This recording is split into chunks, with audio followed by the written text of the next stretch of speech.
hanya rajin sholat berjamaah, walaupun punya rumah Quran, walaupun haji ke Makkah bolak-balik, selangkah kakinya di surga. Kalau dia biarkan anak perempuannya dibawa laki-laki tidak mahram, berarti selangkah juga kakinya masuk neraka. Allahu Akbar. Sallallahu ala Muhammad, sallallahu alaihi wasallam, sallallahu ala Muhammad, sallallahu alaihi wasallam.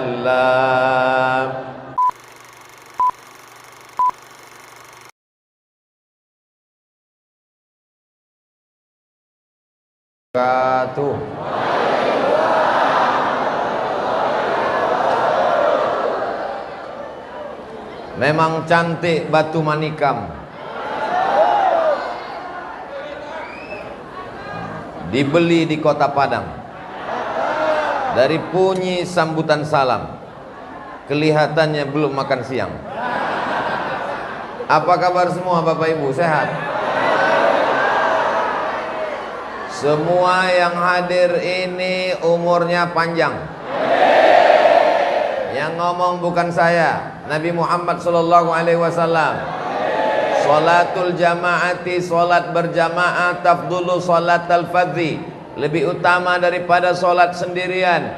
Bisab'in wa ashrina darajah, 27 derajat. Maka yang salat sendirian di rumah dapat 1, tapi salat tadi berjamaah 27, maka umurnya lebih panjang. Betul? Yang hadir pengajian ini rezekinya berlimpah. Yang ngomong bukan saya. Kata Nabi Muhammad sallallahu alaihi, man ahabba yubsatalahu fi rizqihi, siapa yang mau lapang murah rezekinya, wa yunsa'alahu fi atharihi, mau panjang umurnya, falyasil rahimahu, maka sering-seringlah menyambung tali silaturahim. Ini kita bukan sekedar ngaji, tapi nyambung tali silaturahim. Yang saya bingung, kalau begini orangnya gimana sholat zuhurnya? Alhamdulillah. Bapak Ibu mau nggak punya anak yang sukses S1, S2, S3? Rumahnya megah, mewah, cantik dan besar. Mobilnya 1, 2 dan 3 mahal-mahal, merek luar negeri dan cash semua. Tapi nggak bisa baca Quran.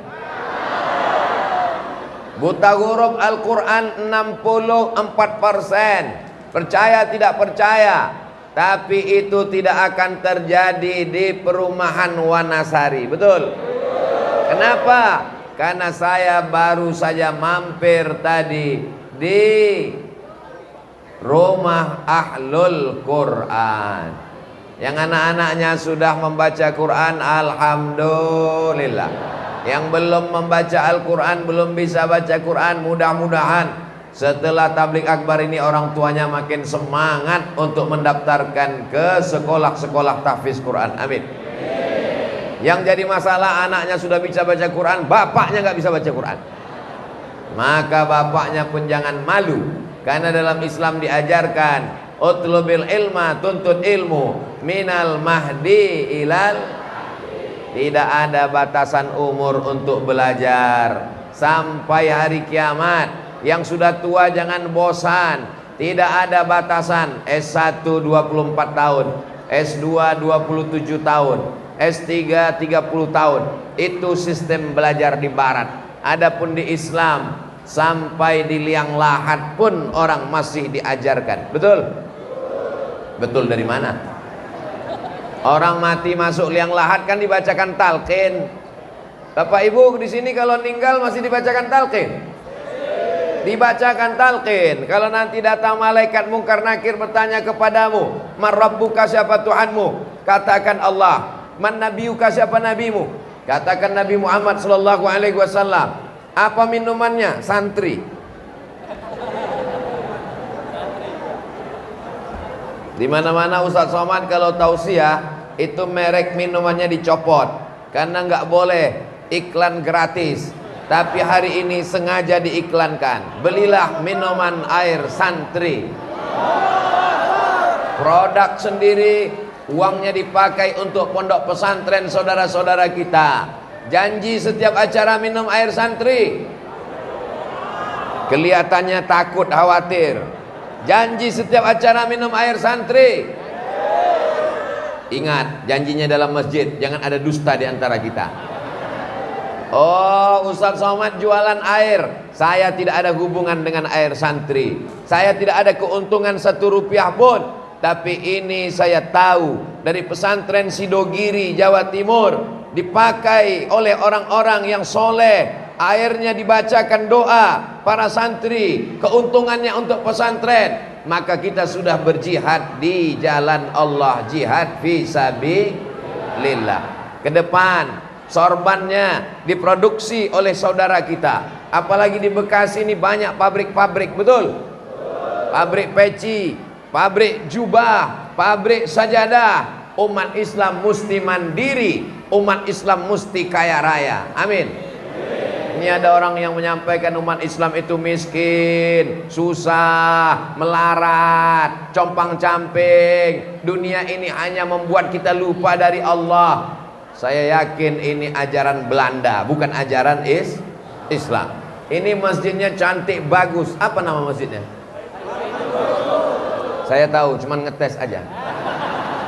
Masjid Al-Baitul Ma'mur, lantai 2. Masya Allah, tabarakallah, kubahnya cantik, lampunya luar biasa. Ini pasti masyarakatnya kaya-kaya dan banyak uang.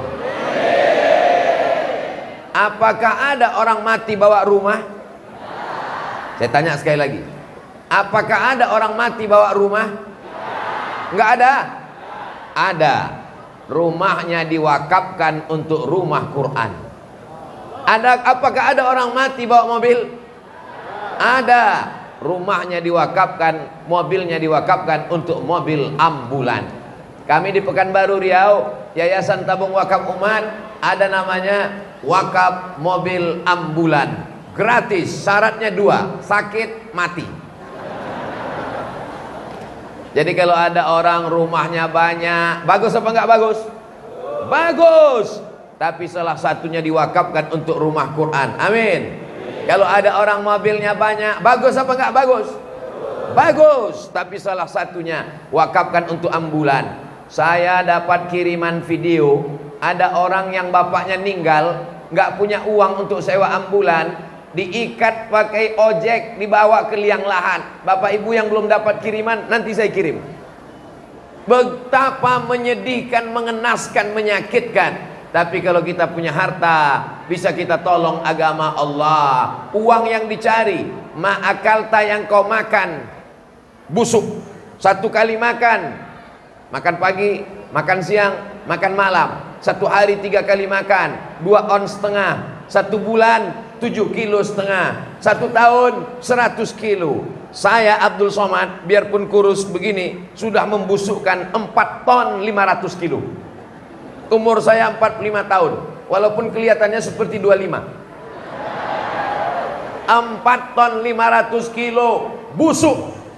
Tapi kalau kotoran ayam, kotoran kambing disiramkan ke tanaman, subur, indah, menghijau. Tapi kalau yang 4 ton 500 kilo tadi disiramkan ke cabai, kuning, layu, mati langsung. Yang kau makan busuk. Wa malabista fa'ablaita, yang kau pakai lapuk, peci lapuk, batik lapuk, sorban lapuk, celana lapuk. Wa mata saddaqta fa'amdaita, yang kau wakafkan, itulah yang akan menolong agama Allah Subhanahu wa ta'ala. Mudah-mudahan yang hadir ini orang-orangnya diberikan Allah kekayaan melimpah ruah. Kalau ada yang mobilnya mewah, mahal, tapi justru dengan mobil itu dia lupa sholat berjamaah, angkuh dan sombong buat maksiat, itu mobilnya bukan rahmat, tapi mobilnya lah. Kalau ada orang yang rumahnya mewah, dengan rumah itu dia bangun sholat tahajud malam, dengan rumah itu dia undang jamaah baca Quran, rumah itu rahmat. Tapi kalau rumah itu hanya untuk angkuh dan sombong, tamu nggak pernah datang, begitu tamu datang disediakan buah-buahan, ada jeruk, ada apel, ada pisang, semuanya nggak bisa dikunyah karena kaca. Bapak Ibu yang dimuliakan Allah Subhanahu wa taala, Islam tidak mengharamkan harta. Harta justru bisa menolong orang ketika dia mati menghadap Allah. Idza mata ibnu Adam, dalam hadis riwayat Muslim, idza matal insan, kalau manusia mati, inqata'a, putus amalnya. Tapi ada amal yang tetap mengalir. Satu di antara 3 amal yang mengalir adalah amal harta. Itulah dia shadaqatun. Jadi yang selama ini nggak semangat cari harta, ibu-ibu yang lihat suaminya cuman molor tidur sampai bangun jam 10 pagi, rezekinya sudah dipatok ayam, dimakan kucing, diterkam harimau. Ketika ditanya, kamu kok nggak kerja? Rezeki sudah dijamin Allah. Besok kalau ada suaminya gini, ibu jangan ngamuk, jangan marah. Kalau ada suami yang nggak mau kerja, ketika ditanya, kamu kok nggak kerja mas? Rezeki dijamin Allah. Diam aja, jangan marah. Nanti jam 1 dia nanya, makan siang kita udah siap? Jawab, dijamin Allah.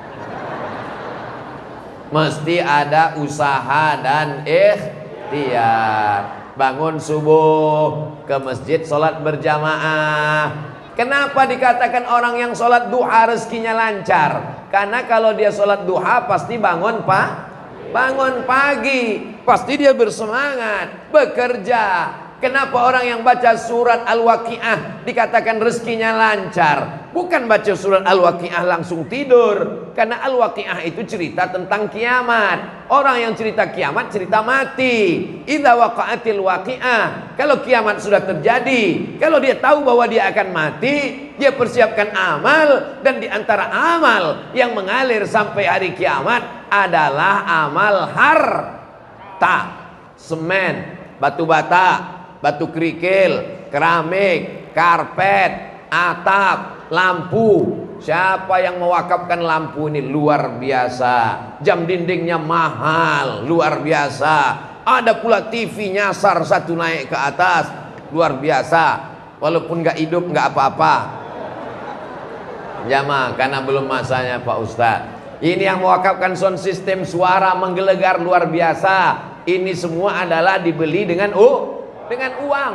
Tapi uang ini bisa menolong di hadapan Allah Subhanahu wa taala. Ada uang yang menyebabkan orang masuk neraka. Gara-gara uang pakai narkoba, gara-gara uang main game online, gara-gara uang main judi online, gara-gara uang main prostitusi online, gara-gara uang orang berzina. Maka pilihannya 2. Alladzina amanu wa amilus solihat, orang yang beriman dan beramal soleh, jalannya ke kanan. Ulaika ashabul jannah. Walladzina kafaru wa kadzdzabu bi ayatina, orang yang mendustakan ayat-ayat kami. Ulaika ashabun nar, maka mereka masuk neraka. Kita tinggal memilih jalan. Ini siang, orangnya sehat wal afiat, tidak di rumah sakit, tidak di ruang ICU. Dia milih antara ke diskotik, antara ke karaoke atau ke masjid. Dengan penuh kesadaran dia pilih masjid.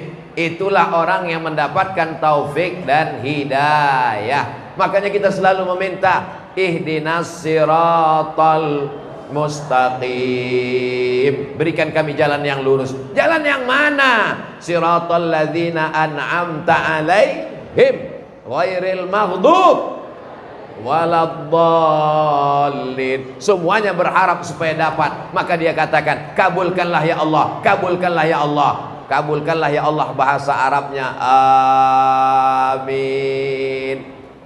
Sallallahu ala Muhammad, sallallahu alaihi wasallam, sallallahu ala Muhammad, sallallahu alaihi wasallam. Ya Nabi salam alaika, ya Rasul salam alaika, ya Habibi salam alaika, salawatullah alaika. Kalau Tuhan mau makan rambai, jangan dimakan di waktu siang. Mohon jamaah jangan melambai, nanti isi pengajiannya bisa hilang. Loh, Ustadz sendiri ngelambai ngangkat tangan. Ada anak-anak kecil tadi. Anak kecil nih kalau dia melambai dia mesti dijawab. Itu berkesan untuk hidup dia. Sekarang dia masih kelas 1, kelas 2 SD. 10 tahun lagi nanti dia akan kuliah. 20 tahun lagi dia akan jadi kepala dinas, bupati, wali kota, gubernur, anggota DPR RD. Kita ini masa lalu. Yang masa depan itu kamu, guys. Abdul Somad ini masa lalu. Sudah mentok. Kalau mau sekolah udah nggak ada sekolahnya lagi. Semua titel udah ditulis semua di sini. Tinggal satu yang belum, almarhum. Masa depan adalah anak-anak kita. Ajak dia sholat berjamaah. Anak-anak nggak bisa diperintah, nggak bisa disuruh. Sholat. Bapak nggak sholat, bapak udah dewasa. Nggak bisa. Maka bapak mesti ajak tangan anaknya ke masjid. Sudah sampai masjid anak-anak ribut. Ditugaskan ada satu di belakang untuk ngawal. Anak-anak jangan diusir. Saya kalau ngelihat anak-anak ini naik darah tinggi, saya pulang. Nanti kalau anak-anak pulang, siapa yang akan memakmurkan masjid ini? Betul? Ini masjid ramai hiruk pikuk. Kenapa? Karena banyak suara anak kecil, lari-lari, lompat-lompat, teriak-teriak. Saya belum pernah marah karena anak-anak nangis, karena anak-anak teriak. Belum pernah. Kenapa? Karena kalau masjid masih banyak anak-anak, maka Masjid Al-Baitul Ma'mur 50 tahun akan datang masih tetap ramai sholat berjamaah. Tapi kalau masjidnya itu tenang, sepi, isinya cuman orang yang udah mau meninggal dunia, dikhawatirkan bisa jadi dia berubah jadi museum, bisa jadi dia berubah menjadi cagar budaya. Apakah yang dikatakan Abdul Somad ini ngawur? Apakah yang dibicarakan Abdul Somad ini betul atau salah? Pergilah ke Andalusia. Di Andalusia ada sekarang masjid, tapi nggak ada azan, nggak ada subuh, nggak ada zuhur, nggak ada asar, nggak ada maghrib, nggak ada isya, nggak ada tahajud, nggak ada witir, nggak ada tarawih. Andalusia itu di mana, Pak Ustadz? Kalau saya sebut Andalusia banyak yang bingung. Tapi kalau saya sebut Real Madrid, Barcelona, oh, Andalusia adalah Spanyol. Islam pernah berkuasa. Imam Qurtubi dari Spanyol, Imam Abul Abbas Al-Mursi dari Spanyol, Imam Ibnu Arabi dari Spanyol. 700 tahun Islam berkuasa di Spanyol. Tapi hari ini apa yang terjadi? Forbidden for praying. Tidak boleh sholat di dalam masjid karena sudah menjadi cagar budaya. Akhirnya datang seorang turis umat Islam, masuk dia ke masjid, menetes air matanya, dia sedih, dia azan di dalam cagar budaya. Allahu Akbar, Allahu Akbar. Datang polisi marah, kenapa kamu azan? Ini bukan masjid lagi, ini cagar budaya, ini situs peninggalan zaman lama. Apa kata dia? Batu-batu ini rindu ingin mendengarkan kumandang azan. Tapi apa mau dikata? Nasi sudah jadi tai ayam. Masjid udah nggak bisa sholat, masjid udah cagar budaya, masjid nggak bisa azan, masjid nggak bisa beribadah. Bapak ibu masih cerita bubur ayam lagi. Masjid kita akan tetap kekal abadi sampai hari kiamat. Bapaknya sudah baik, ibunya sudah baik, tapi anak-anak kita diserang dengan narkoba, diserang dengan LGBT, diserang dengan game online, diserang dengan judi, diserang internet, diserang parabola, diserang infotainment, diserang drama Korea, diserang film India, macam-macam merusak akal kepalanya. Tinggal yang dapat menyelamatkannya adalah rumah Quran, tahfiz Quran, TK Quran, SDIT, SMPIT, pondok pesantren. Bagi bapak ibu yang sudah memasukkan anaknya ke pesantren, alhamdulillah. Yang belum memasukkan, ragu-ragu, setelah dengar pengajian ini makin semangat masukkan anaknya ke pesantren. Yang sudah dikasih tahu nggak mau juga. Inna Subhanallah walhamdulillah wala ilaha illallah wallahu akbar wala haula wala quwwata illa billahil aliyyil azim. Saya kalau sudah melihat anak-anak kecil berkumpul, anak tetangga, anak teman, anak sahabat, anak saudara main-main ke rumah, saya lihat satu sisi saya tersenyum, saya bangga, saya senang melihat anak kecil. Tapi di sisi lain lubuk hati yang paling dalam, ya Allah, sedang di zamanku sekarang aja begini dunia ini, bagaimana di zamanmu nanti? Nah, kira-kira bapak-bapak ada kekhawatiran seperti itu? Ibu-ibu ada kekhawatiran? Ternyata saya tidak salah duga, saya sedang berhadapan dengan wajah-wajah yang penuh kekhawatiran. Tapi khawatir kita insya Allah berpahala. Karena khawatir kita berpahala. Kenapa? Karena khawatir anak kita karena ibadahnya. Bukan khawatir karena takut miskin. Rezeki dijamin Allah subhanahu wa ta'ala. Nyamuk dijamin Allah rezekinya. Nyamuk makhluk yang terkecil, makhluk yang terlemah, sayapnya tidak berdaya, tapi rezekinya luar biasa. Di mana rezeki nyamuk? Di tubuh bapak-bapak dan ibu-ibu. Hebat nyamuk ini. Nyamuk ini selevel dengan Dracula. Bapak gagah, perkasa, tegap, berotot, tapi digigit. Ada raja yang sangat berkuasa, 400 tahun memimpin dunia, tidak ada yang bisa mengalahkannya. Di zaman Nabi Ibrahim, namanya Namrus. Namrus matinya digigit nyamuk. Ketika dia sedang bangga, angkuh, sombong, datang nyamuk. Masuk ke dalam lubang hidungnya, naik ke matanya, naik ke otaknya. Namrus memukul kepalanya, dia pukulkan ke dinding. Akhirnya dia ambil martel, palu, dia pukul. Mati nyamuknya beserta dianya. Innallaha la yastahi an yadriba mathalan ma ba'udatan fama fawqaha. Allah tidak pernah malu menciptakan makhluk kecil bernama nyamuk ataupun yang lebih kecil dari nyamuk. Ada yang lebih kecil dari nyamuk? Covid. Kalau nyamuk masih kelihatan, Covid nggak kelihatan. Tiba-tiba ada yang menggambar Covid, katanya bentuknya seperti rambutan. Dilihat pakai mikroskop. Yang satu lagi mengatakan ini bukan rambutan, ini lengkeng. Ternyata dia meluluh lantakkan, menghancurkan, mematikan. Alhamdulillah dia nggak terlalu lama betah di Indonesia. Setelah 2 tahun, dari tahun 2020-2022 dia pulang. Kabarnya emaknya mau datang ke sini, namanya Omikron. Gagal, nggak tahu kenapa. Mudah-mudahan nggak usah ada lagi bala-bala malapetaka, bencana dan musibah.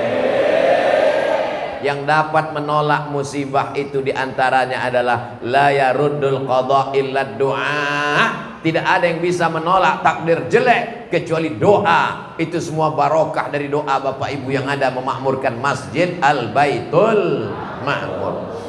Anak-anak ini mengikut orang tuanya. Orang tuanya suka ngaji, anaknya ngaji. Orang tuanya pakai jilbab, anaknya ikut pakai jilbab. Orang tuanya suka pengajian baca Quran, yasinan, tahlilan, anaknya ikut. Kalau orang tuanya suka karaoke, kalau orang tuanya suka diskotik, kalau orang tuanya suka nyanyi, maka anak-anak mengikut orang tua. Maka kata Nabi SAW, ma min mauludin illa yuladu alal fitrah. Semua anak yang lahir itu dalam keadaan fitrah. Fa'abawahu, bapaknya ibunya, yuhawidanihi, membuatnya jadi Yahudi, ayunasiranihi, membuatnya jadi Nasrani, ayumajisanihi, merubahnya jadi Majusi. Itu tergantung orang tua. Alhamdulillah kita masjidnya besar, megah, mewah, cantik, ramai. Ustadz Somad, kira-kira masjid ini sudah bagus? Oh bagus sekali, ada kaligrafinya luar biasa. Jamnya sudah tepat di pintu luar supaya saya tahu pulangnya jam berapa. Ustaz Abdul Somad nanti tausiahnya sampai jam 1. Saya dikasih tahu demikian. Jadi saya tahu waktunya. Kenapa? Ada jamnya. Kadang-kadang jamaah ini pengurus masjidnya salah. buat jam di samping. Akhirnya khotib pas khutbah, jamaah yang dimuliakan Allah. Ini udah tepat betul, sudah bagus. Ada TV-nya, cantik, mantap. Kenapa nggak dipasang di bawah? Supaya maling susah ngambil. Jeruji besinya bagus, sound systemnya bagus, sehingga suara menggelegar. Kalaupun yang agak-agak kurang itu, kalau dicari, kira-kira yang kurang ini apa di masjid kita ini? Yang kurang cuman satu aja, kipas angin. Oh, udah banyak Pak Ustadz. Setiap tiang ada kipas anginnya. Ini bukan salah panitia, ini jamaahnya sudah terlebih. Kalau bahasa kampung saya, over capacity. Ini sudah kelebihan jamaahnya. Bahkan sampai ada yang di luar sana. Bahkan sampai ada yang di luar sana. Yang saya heran, bagaimana mereka bisa dengar tausiah di luar sana? Rupanya ada layar di sana. Masya Allah, tabarakallah. Mohon maaf saudaraku, saya sempat suuzon. Masya Allah, tabarakallah. Mudah-mudahan yang ada di luar nanti di surga, enggak di luar. Masuk ke dalam surga Jannatul Firdaus insyaallah. Amin. Tausiah saya ini sudah banyak didengar orang Bekasi, ditonton di YouTube, ditonton di Instagram, ditonton di TikTok, ceramah dipotong-potong. Hari ini mereka datang mau lihat apakah Abdul Somad itu memang betul ada di alam nyata, atau dia ini cuman hoax belaka. Akhirnya kita bisa berjumpa, bertatap muka, pernah ngelihat. Nanti kalau ditanya orang, pernah kamu dengar ceramah Ustaz Abdul Somad? Pernah. Di mana? Di radio. Pernah ngelihat orangnya? Enggak. Saya ketika dibawa ke tempat sekolah tahfiz Quran, mohon maaf, tunanetra, saudara kita yang nggak bisa ngelihat. Sampai di sana kami pun salaman. Assalamualaikum Pak. Waalaikumsalam. Habis itu dia pegang badan saya. Oh, ternyata Ustaz Somad kurus ya. Saya tanya, kenapa Bapak ngomong gitu? Kami nggak pernah ngelihat Ustadz, karena kami rezeki kami diambil Allah Ta'ala. Tapi kami sering dengar suara Ustadz, suaranya besar. Bayangan kami orangnya besar, ternyata orangnya kurus. Artinya apa? Belum tentu sama seperti yang kau bayangkan. Kamu pernah dengar ceramah Ustaz Somad? Pernah. Di mana kamu dengar? Saya nontonnya di TV. Pernah langsung belum? Belum pernah. Hari ini ketemu langsung. Gimana kesannya? Ternyata yang di TV itu wajahnya hitam. Kalau pas langsung lebih hitam. Jamaah yang dimuliakan Allah Subhanahu wa taala. Saya heran ini dari tadi. Kenapa ada satu orang jamaah nggak ngelihat ke sini, malah ngelihat ke sana, tangannya gini-gini terus. Rupanya beliau menerjemahkan ceramah Ustaz Somad. Allahu Akbar. Masya Allah. Itu artinya saya terima kasih. Itu bahasa saya sendiri. Ini hebat. Mestinya di setiap ceramah Ustaz Somad itu mesti ada satu penterjemah. Mestinya masih banyak. Karena semua saudara kita mesti menikmati tausiah ceramah ayat-ayat Al-Quran. Betul? Saya sudah tausiah di mana-mana. Baru di Masjid Al-Baitul Ma'mur lah ada penterjemah untuk saudara-saudara kita. Allahu Akbar. Tausiah milik semua umat Nabi Muhammad sallallahu alaihi wasallam. Boleh jadi saudara-saudara kita yang ketika di dunia ada satu nikmat yang dicabut Allah, tapi nanti di akhirat mereka lebih dulu masuk surga daripada Abdul Somad.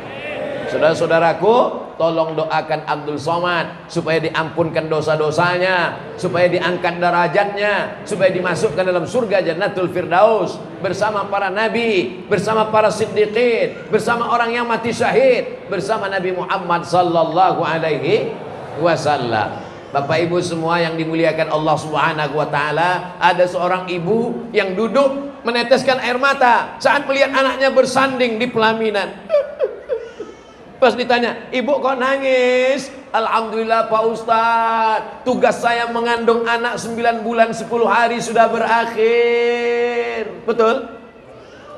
Ibu-ibu di Bekasi ngandung masih 9 bulan 10 hari. Alhamdulillah. Tugas saya menyusukan anak 2 tahun sudah berakhir. Betul? Tugas saya menyekolahkan anak sampai selesai S1, S2 sudah berakhir. Sekarang tanggung jawab saya selesai Ustadz, karena anak saya sudah duduk di pelaminan. Saya bahagia. Ini air mata bahagia Pak Ustadz. Kenapa bahagia? Karena tanggung jawab saya sudah selesai.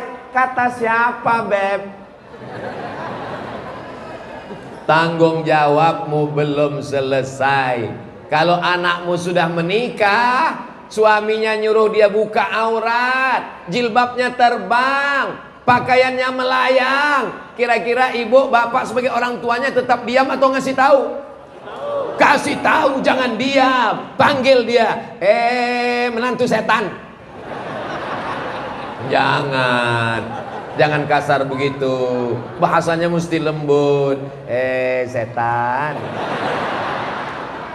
kamu dulu datang minang anak saya kan pakai peci, waktu mau akad nikah kan pakai peci.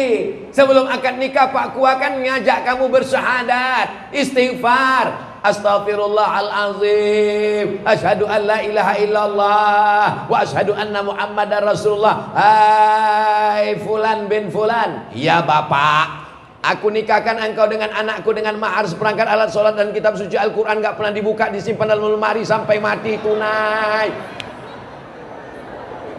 Jangan diam melihat kemungkaran. Man ra'a minkum mungkaran, siapa yang melihat kemungkaran, falyughayyirhu biyadihi, robah dengan tangan, fa illam yastati fa bilisani, dengan lisan, fa illam yastati, kalau tidak sanggup dengan hati. Kalau anak bapak bawa pacarnya ke rumah, itu perbuatan soleh atau mungkar?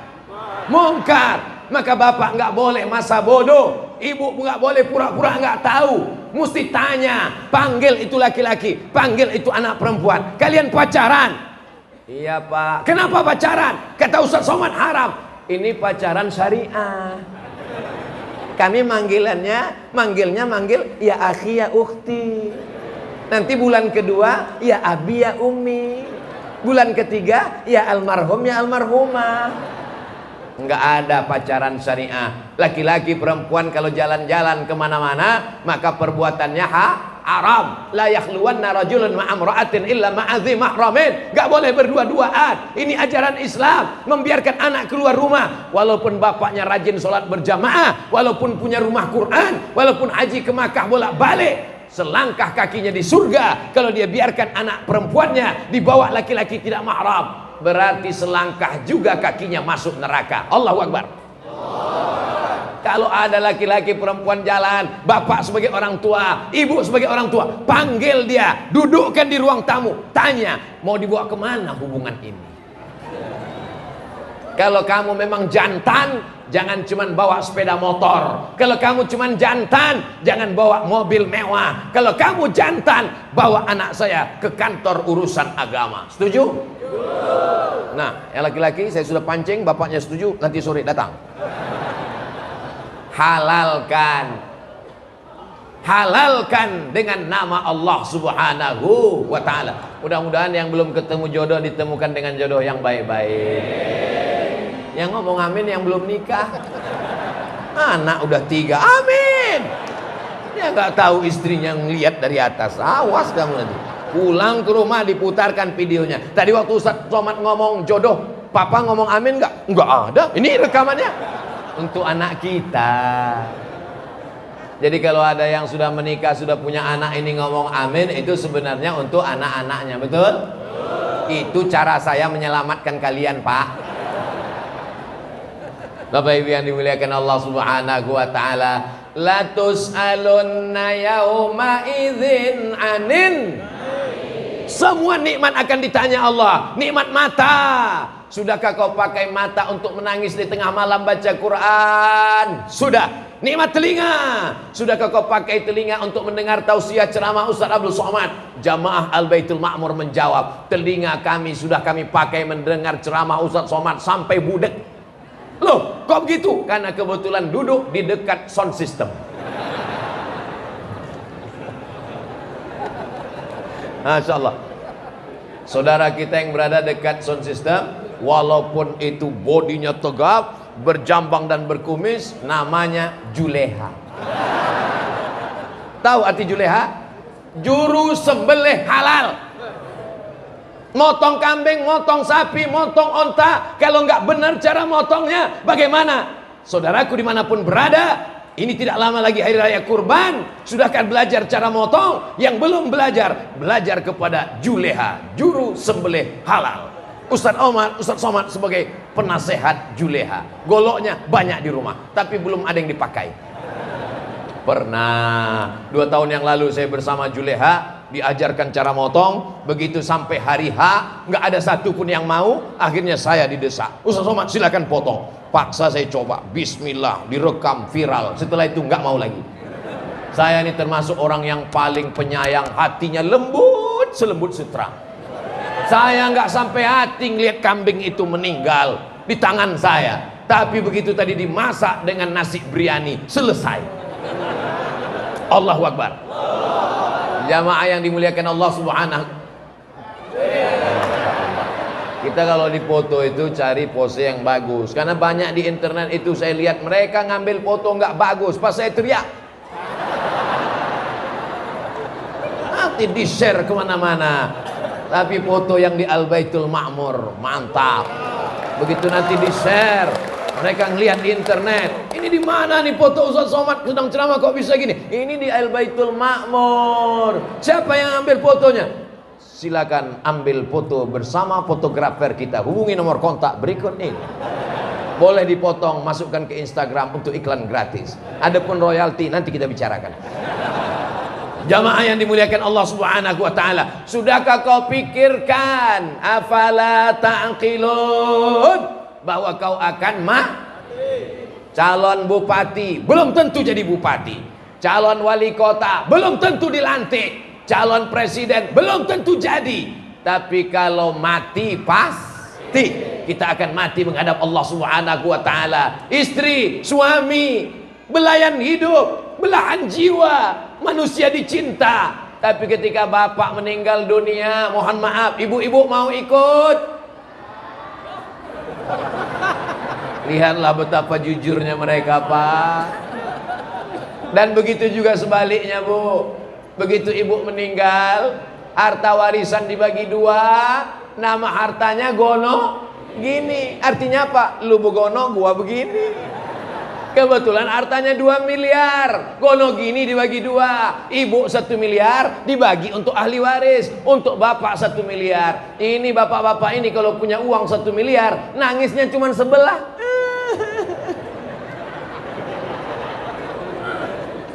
Oh, dasar Ustadz Somad, Ustadz provokator. Saya bukan provokator, saya ini provokator amal soleh, bukan Somad. Saya ingin supaya kita jangan terlalu sayang dengan pasangan sehingga tidak sholat, jangan terlalu sayang dengan pasangan sehingga nggak sedekah. Tapi kita saling menasehati, mari kita sholat bersama, mari kita sedekah bersama, menyantuni anak yatim fakir miskin. Salah seorang sahabat saya, alumni Al-Azhar, pimpinan pondok pesantren khusus yatim dan duafa, 600 santrinya gratis untuk yatim dan duafa. Bapak ibu besok mesti datang ke sana. Amin. Assalamualaikum Pak Kiai. Waalaikumsalam. Berapa anak yatim di sini? Ada 600 orang. Saya mau kasih mereka makan. Bagus. Berapa orang? 3 orang aja. Sesuai dengan kemampuan kita masing-masing. Matanya selamat, telinganya selamat, otaknya selamat, hatinya selamat, istrinya selamat, anaknya selamat, sudah siap masuk surga. Tapi dia masih egois. Kenapa? Karena tetangga dekat rumahnya belum pakai hijab, tetangganya belum sholat berjamaah. Ini orang egois. Orang Islam tidak mau masuk surga sendirian. Betul? Kira-kira Bapak Ibu kalau masuk surga Ustaz Abdul Somad nggak ada di dalam, mau apa enggak? Ternyata mau semua. Orang Islam jamaah Masjid Al-Baitul Ma'mur setelah sampai di surga, dia akan nanya sama malaikat, jamaah kami mana, imam kami mana, khotib kami mana, saudara kami mana. Karena mereka ingin bersama-sama dalam surga Jannatul Firdaus. Jadi kalau ada nanti yang nanya, kamu kok nggak sholat, kamu kok nggak puasa, kamu kok nggak sholat, kamu kok nggak zakat, itu dia bukan resek. Jangan sampai ada orang, jangan urus-urus sholat saya, urus saja surgamu, jangan kau urus nerakaku, karena nerakaku bukan surgamu. Ditulis lagi di baju kaos, urus surgamu, jangan urus nerakaku. Ini orang nggak ngerti ajaran Islam. Orang Islam itu adalah amar ma'ruf nahi munkar. Kita tidak selamanya bisa bersama, karena ada waktu yang memisahkan kita. Ajal akan tiba, malaikat maut mencabut nyawa, dan kita akan berpisah. Bapak di dunia, saya pindah ke alam barzah. Begitu juga dengan pertemuan kita siang ini. Sudah sampai jam 1 tepat, Ustadz Somad mesti ke airport, karena pesawatnya bukan pesawat pribadi. Tapi saya yakin dan percaya, walaupun kita berpisah, kita tetap saling mendoakan.